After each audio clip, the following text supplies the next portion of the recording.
Selamat siang Tribuners, bersama saya Molly, Anda sudah menyaksikan Breaking News. Polda Sumut dan Komnas HAM masih melakukan investigasi terkait kerangkeng milik Bupati Langkat nonaktif terbit rencana perangin-angin. Berdasarkan hasil pemeriksaan sementara keduanya, lebih dari 1 orang tahanan tewas dianiaya dalam kerangkeng manusia milik terbit rencana perangin-angin tersebut. Polda Sumut menyatakan sudah memeriksa 30 lebih saksi, termasuk kepala desa, penjaga, dan beberapa orang lainnya.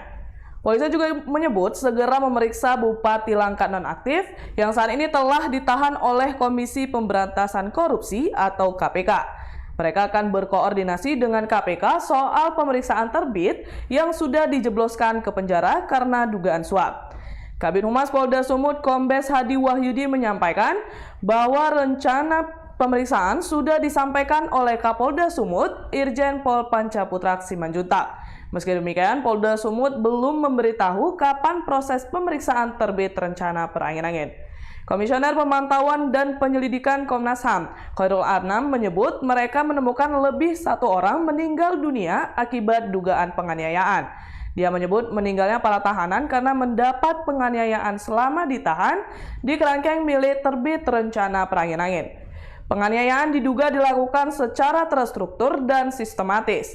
Bahkan mereka juga menemukan alat bukti yang digunakan untuk menganiaya tahanan. Khairul menjelaskan cara merehabilitasi penuh dengan catatan kekerasan hingga hilangnya nyawa. Ia mengatakan Polda Sumut juga telah melakukan penyelidikan serupa dan menemukan adanya korban lain, sehingga diduga jumlah korban akan terus bertambah. Hingga saat ini mereka masih terus melakukan penyelidikan dan memeriksa saksi ataupun mantan tahanan yang ada.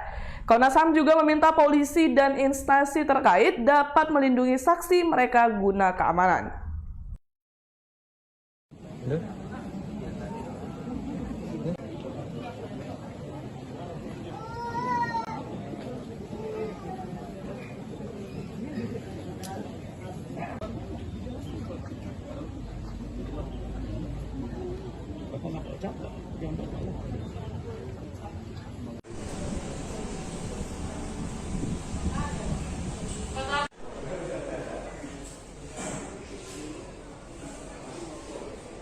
Yang di ex-Bupati Langkat ini, Pak? Sejauh ini berdasarkan yang sudah dirilis oleh Bapak Kapolda dengan Komnas HAM, tim dari Polda Sumatera Utara terus melakukan kajian, kemudian investigasi dan pendalaman.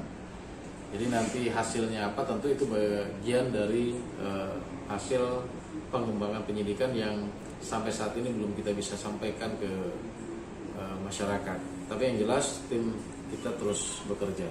Ada penambahan saksi, Pak, di dalam pemeriksaan? Semua pasti ada pendalaman, kemudian terkait dengan jumlah saksi dan sebagainya pasti akan berkembang ya. Pak, untuk bupatinya sendiri kapan akan diperiksa, Pak? Yang tadi saya bilang, pasti penyidik memiliki kewenangan untuk menggali informasi dari siapapun seperti yang disampaikan oleh Kapolda. Siapapun juga akan dimintai keterangan yang terkait dengan hal itu. Untuk pemeriksaan bupati apakah sudah dijadwalkan, Pak? Sejauh ini belum ada. Tapi akan diperiksa? Nanti kita lihat pengembangan dari hasil penyelidikan yang dilakukan oleh tim Polda Sumatera Utara. Bapak Kapolda sudah menyampaikan hal itu, nanti semuanya didalami dan semuanya akan diperiksa terkait dengan hal seperti itu. Artinya sudah koordinasi jauh ya, Pak, sama KPK ya, Pak, untuk pemeriksaan bupati? Penyidik yang lebih tahu ya. Oke. Pak Kapolda, kepada teman-teman Polda Sumut, soal berita soal adanya informasi soal hilangnya nyawa tersebut. Tapi ternyata ini yang juga menarik, ternyata teman-teman Polda Sumut juga menelusurinya. Teman-teman Polda Sumut juga menelusuri hal yang sama. Ya, dan kami mengapresiasi itu, Pak Kapolda, teman-teman menelusuri itu dengan korban yang berbeda. Sehingga memang kalau ditanya oleh teman-teman nantinya, itu yang meninggal berapa? Pasti lebih dari 1. Ya. Jadi kami menelusuri berapa, teman-teman Polda menelusuri juga berapa, dengan identitas korbannya juga berbeda. Jangan tanya siapa namanya dan jangan tanya jumlahnya, karena memang sedang berproses. Jadi takutnya malah susah nanti ditanya yang untuk memproses lebih tapi itu ada. Ya. Jadi memang itu tempat rehabilitasi sekali lagi tidak berizin dan ada tindakan kekerasan, dan tindakan kekerasannya juga sampai menimbulkan hilangnya nyawa. Kami menemukan informasi itu, kami juga sudah menelusurinya, faktanya sangat solid, juga kami sampaikan kepada teman-teman Polda Sumatera Utara, tadi langsung beberapa Kapolda dan jajarannya. Ternyata beliau juga menyampaikan hal yang sama, sedang menelusuri itu dengan fakta yang juga solid, dengan perbedaan korban, beda korban dan beda waktu, sehingga memang kalau ditanya jumlah korbannya berapa, lebih dari 1, gitu ya. Nah, yang berikutnya, apakah terjadi perbudakan modern ataukah terjadi sesuatu yang lain? Nah, dari semua yang kita susurin, hampir semua orang yang masuk ke sana alasan utamanya untuk rehabilitasi.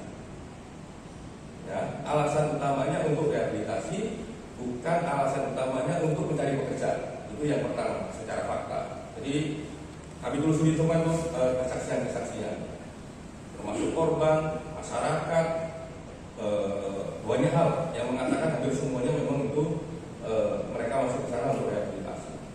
Yang kedua, apakah memang nggak ada digaji dan tidak ada yang nggak digaji untuk medio tertentu, ada yang mendapatkan gaji untuk medio tertentu, tapi angkanya memang kecil. Gitu ya. Kalau ditanya dibandingin dengan UMR macam-macam ya di bawah UMR, tapi ada. Nah, apa kesimpulan Komnas HAM soal apakah terjadi perbudakan modern? Sebelumnya, Kapolda Sumut Irjen Pol RZ Panca Putra Simanjuntak menyatakan sebanyak 656 orang ditahan di kerangkeng milik Bupati Langkat terbit rencana perangin-angin periode 2010-2022. Beberapa di antaranya pun disebut tewas diduga karena dianiaya.